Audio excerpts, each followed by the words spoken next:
Hello dear friends, welcome to exam Guruji. आज हम strength of material का थर्ड चैप्टर आपके लिए लेके आए हैं। थर्ड चैप्टर का क्विज़ आपके लिए डिस्कस करने वाले हैं। तो जिसने अभी तक हमारे चैनल को सब्सक्राइब नहीं किया है तो वो कर लीजिए और साथ में बेल आइकन को प्रेस भी कर लीजिए। तो देखिए, सबसे पहले हमारे पास यहाँ पे क्वेश्चन बोल रहा है कि the bending, compressive and tensile stress, bending stress, compressive stress, tensile stress respectively are calculator based on. किस पे, किसके बेस पर ये कैलकुलेट किया जाता है? वेरी इंपॉर्टेंट क्वेश्चन है एग्जाम के पॉइंट ऑफ व्यू से। तो क्या आंसर रहेगा इस क्वेश्चन का? Net area and gross area, या फिर gross area and net area, या फिर नेट एरिया इन बोथ, या फिर ग्रोस एरिया इन बोथ? क्या आंसर रहेगा इस क्वेश्चन का? तो इस क्वेश्चन में हमारा आंसर हो जाएगा gross and net area. Gross and net area के बेस पर ही ये स्ट्रेसेस जो होते हैं कैलकुलेट किए जाते हैं। ये जिन्हों स्टील स्ट्रक्चर पढ़ी होगी उसको पता होगा कि स्टील स्ट्रक्चर में कंप्रेशन मेंबर और टेंशन मेंबर के बारे में आपको क्वेश्चन पूछा गया था। तो वहाँ पे gross area and net area, तो ये उनको पता होगा ये क्वेश्चन के बारे में। उसके बाद अगला क्वेश्चन देखिए, at the x neutral axis of a beam.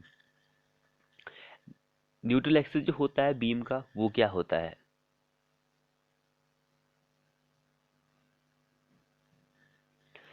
जो न्यूट्रल एक्सिस होता है वहां पर जो बेंडिंग स्ट्रेस होता है वो कुछ नहीं होता है, जीरो होता है।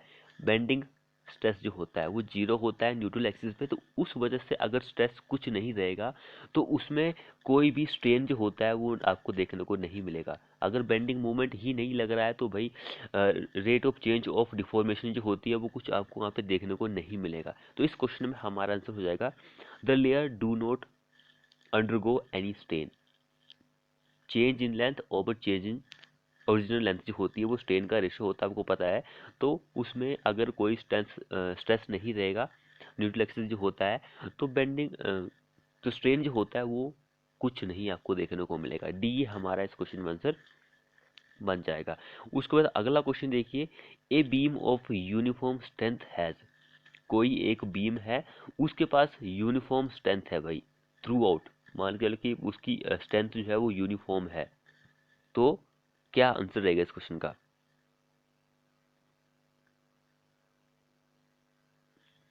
अगर कोई बीम है उसके पास यूनिफॉर्म स्ट्रेंथ है तो उसका जो बेंडिंग स्ट्रेस होता है एवरी पॉइंट पर वो क्या रहता है? सेम रहता है। बेंडिंग स्ट्रेस जो होता है हर एक पॉइंट पर वो सेम रहता है एंड उसका डिफरेंट क्रॉस सेक्शन होता है। ये चीज आप याद रखिए, डिफरेंट क्रॉस सेक्शन होगा एंड बेंडिंग स्ट्रेस सेम होगा एवरी पॉइंट पर। तो यहाँ पर कौन से पॉइंट मैच हो रहे हैं? Same bending moment stress at every section. तो ये यहाँ पे मैच हो रही है। सेम क्रॉस सेक्शन नहीं होता है भाई, डिफरेंट क्रॉस सेक्शन होता है। तो ये सेम यहाँ पे नहीं आएगा। तो बाकी एक तो ठीक है, बाकी बी आंसर हमारा इस क्वेश्चन में हो जाएगा। अगला क्वेश्चन हम यहाँ पे देखते हैं। अगला कोई क्वेश्चन इंपॉर्टेंट है। A beam of uniform strength contain same. क्या सेम होता है उसके पास? तो मैंने अभी आपको बताया कि वही बेंडिंग स्ट्रेस जो होता है वो सेम होता है, बेंडिंग मोमेंट नहीं होता है। बेंडिंग स्ट्रेस सेम होता है लेकिन डिफरेंट उसका क्या होता है? जो क्रॉस सेक्शन होता है वो डिफरेंट होता है। सेम डिफरेंट, सेम डिफरेंट, ये दोनों चीज़ आप याद रखिए। इसको लेकर एग्जाम में क्वेश्चन जो है बहुत बार पूछा जा चुका है। तो ये क्वेश्चन वैसे ए लेवल में पूछा गया है लेकिन फिर भी है तो सिविल का ही क्वेश्चन। तो हो सकता है कि आपको इसको लेकर एग्जाम में क्वेश्चन पूछ ले जाए। ये क्वेश्चन जो है RPSC कोई एक बोर्ड है उसके थ्रू ये क्वेश्चन पूछा गया था एई के क्वेश्चन में। तो एक यूपी में भी है कुछ इसे आप एंड नलंग PSC है कोई बोर्ड, वहाँ से भी क्वेश्चन पूछा गया था। तो ये क्वेश्चन इंपॉर्टेंट एग्जाम के पॉइंट ऑफ व्यू से। अगला क्वेश्चन हम यहाँ पे देखते हैं। क्वेश्चन बोल रहा है कि when a cantilever beam is loaded at its free end the maximum compressive stress shall develop at. कहाँ पर मैक्सिमम कंप्रेसिव स्ट्रेस होगा? तो बोल रहा है कि भाई कैंटिलीवर बीम है हमारे पास, उस पर लोड लग रहा हुआ है। कहाँ पर लग रहा हुआ है? उसका फ्री एंड जो होता है। तो मैक्सिमम कंप्रेसिव स्ट्रेस जो होगा वो कहाँ पर आपको देखने को मिलेगा? तो बॉटम जो होता है वहाँ पर आपको देखने को मिलता है। बॉटम फाइबर में हमें मैक्सिमम कंप्रेसिव स्ट्रेस देखने को मिलेगा। ये क्वेश्चन इंपॉर्टेंट है। उसके बाद अगला क्वेश्चन देखिए, in a simple bending of beam, simple bending of beam stress in the beam varies. Stress जो होता है बीम में वो वेरी करता है लीनियरली, पैराबोलिकली, हाइपरबोलिकली या फिर इलिप्टिकली, किस तरह से वेरी करता है। तो सिंपल बेंडिंग की बात होगी तो लीनियरली वेरी करता है, लीनियरली स्ट्रेस जो होता है वो वेरी करेगा। जिसने अभी तक चैनल को सब्सक्राइब नहीं किया कर लीजिए। और नेक्स्ट वन क्वेश्चन हम यहाँ पे देखते हैं, rectangular beam is loaded transversely.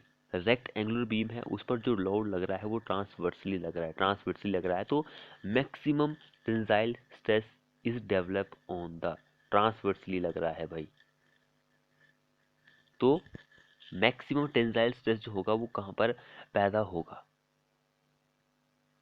तो वो भी बॉटम फाइबर में ही, बॉटम लेयर में ही आपको देखने को मिलता है, बॉटम लेयर में आपको देखने को मिलेगा।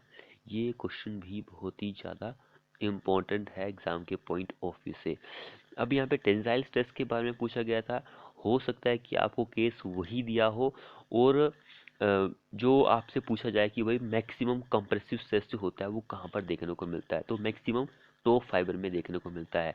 ये क्वेश्चन दोनों इंपॉर्टेंट है, क्योंकि ये क्वेश्चन देखिए अब, व्हेन एक रेक्ट एंगुलर बीम जो है उसको लोड किया गया है ट्रांसवर्सली, मैक्सिमम कंप्रेसिव स्ट्रेस, देखिए पीछे टेंसाइल था यहाँ पे कंप्रेसिव है, तो टॉप में, ये क्वेश्चन इंपॉर्टेंट है।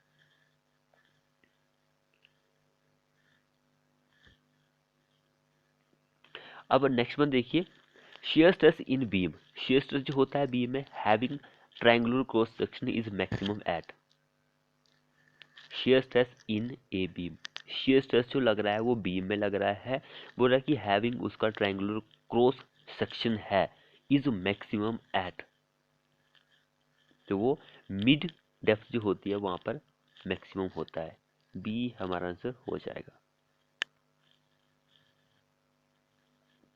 अगला देखिए, which of the following represent a beam having maximum bending stress at all cross section, cross section जो होते हैं सारे वहां पर मैक्सिमम बेंडिंग मोमेंट आपको देखने को, बेंडिंग स्ट्रेस आपको देखने को मिलता है, तो वो कौन सा केसेस होता है। Which of the following represent a beam having maximum bending stress at all cross section, तो वो होता है यूनिफॉर्म स्ट्रेंथ का जो बीम होता है, यूनिफॉर्म स्ट्रेंथ का जो बीम होता है। बेंडिंग स्ट्रेस अभी पीछे हमने क्वेश्चन डिस्कस किया था भाई, बेंडिंग स्ट्रेस जो होता है वो सेम होता है, अगर हमारा कोई बीम है उसकी यूनिफॉर्म स्ट्रेंथ है तो उसकी बेंडिंग स्ट्रेस सेम होता है एवरी पॉइंट पर, लेकिन डिफरेंट क्या होता है, उसका क्रॉस सेक्शन होता है। अगला क्वेश्चन बोल रहा है कि for a given shear force across A symmetrical I section the intensity of shear stress is maximum at the, intensity of shear stress जो होती है वो मैक्सिमम होती है कहाँ पर होती है, तो होती है सेंट्रोइड जो होता है सेक्शन का, वहां पर ही इंटेंसिटी मैक्सिमम देखने को मिलती है। तो अगला क्वेश्चन क्या बोल रहा है, maximum shear stress in a rectangular lamina is, maximum shear stress of a beam triangular section occur at middle of height, middle of height पर ही आपको मैक्सिमम शियर स्ट्रेस जो होता है वो देखने को मिलता है, तो मैक्सिमम शियर स्ट्रेस जो होता है वो इक्वल होता है 1.5 shear stress eight neutral axis, यानी कि ऑप्शन ये हमारा इस क्वेश्चन में आंसर हो जाएगा। अगला देखिए, modulus of rigidity is the ratio of, modulus of rigidity जो होती है वो किसका रेशियो होता है, so modulus of rigidity is the ratio of shear stress to shear strain, shear stress to shear strain का रेशियो जो होता है वो होता है मॉडुलस ऑफ रिजिडिटी, ये इंपॉर्टेंट है। अगला देखिए, bending equation is truly applicable for, bending equation जो है वो किसके लिए एप्लीकेबल होती है, हिंज के लिए, span with constant moment, shear span, या फिर डक्टाइल मटेरियल,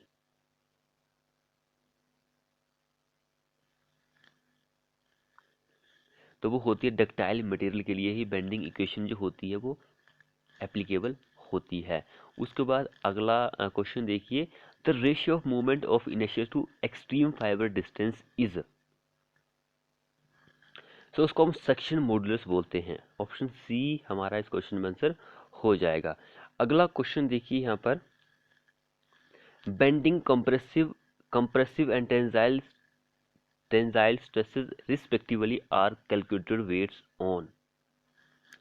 तो ये क्वेश्चन दो बार टाइप हो गया है यहाँ पर, जैसे कि bending compressive and tensile stresses respectively are calculated based on. किसके बेस पर ये कैलकुलेट किया जाता है, ये अभी हमने पीछे क्वेश्चन डिस्कस किया था। तो ये बेंडिंग मोमेंट के बेस पर ही कैलकुलेट किया जाता है। ए हमारा इस क्वेश्चन में आंसर हो जाएगा। अगला क्वेश्चन देखिए, the neutral axis of a beam is subjected to stress. Neutral axis जो होता है बीम का, उस पर क्या लग रहा होता है। सो जो स्ट्रेस होता है न्यूट्रल एक्सिस पर बीम के, वो जीरो होता है। साथ साथ में बेंडिंग स्ट्रेस जो होता है वो भी ऑलवेज जीरो ही होता है न्यूट्रल एक्सिस पे। ये चीज़ भी आप याद रखिए। तो फ्रेंड्स, ये थे हमारे मोस्ट एक्सपेक्टेड क्वेश्चन। वीडियो को अपने दोस्तों के साथ शेयर कीजिए। अगर आपने चैनल को सब्सक्राइब नहीं किया तो कर लीजिए और साथ में बेल आइकन को प्रेस कर लीजिए। मिलते हैं ऐसी ही नेक्स्ट वीडियो में।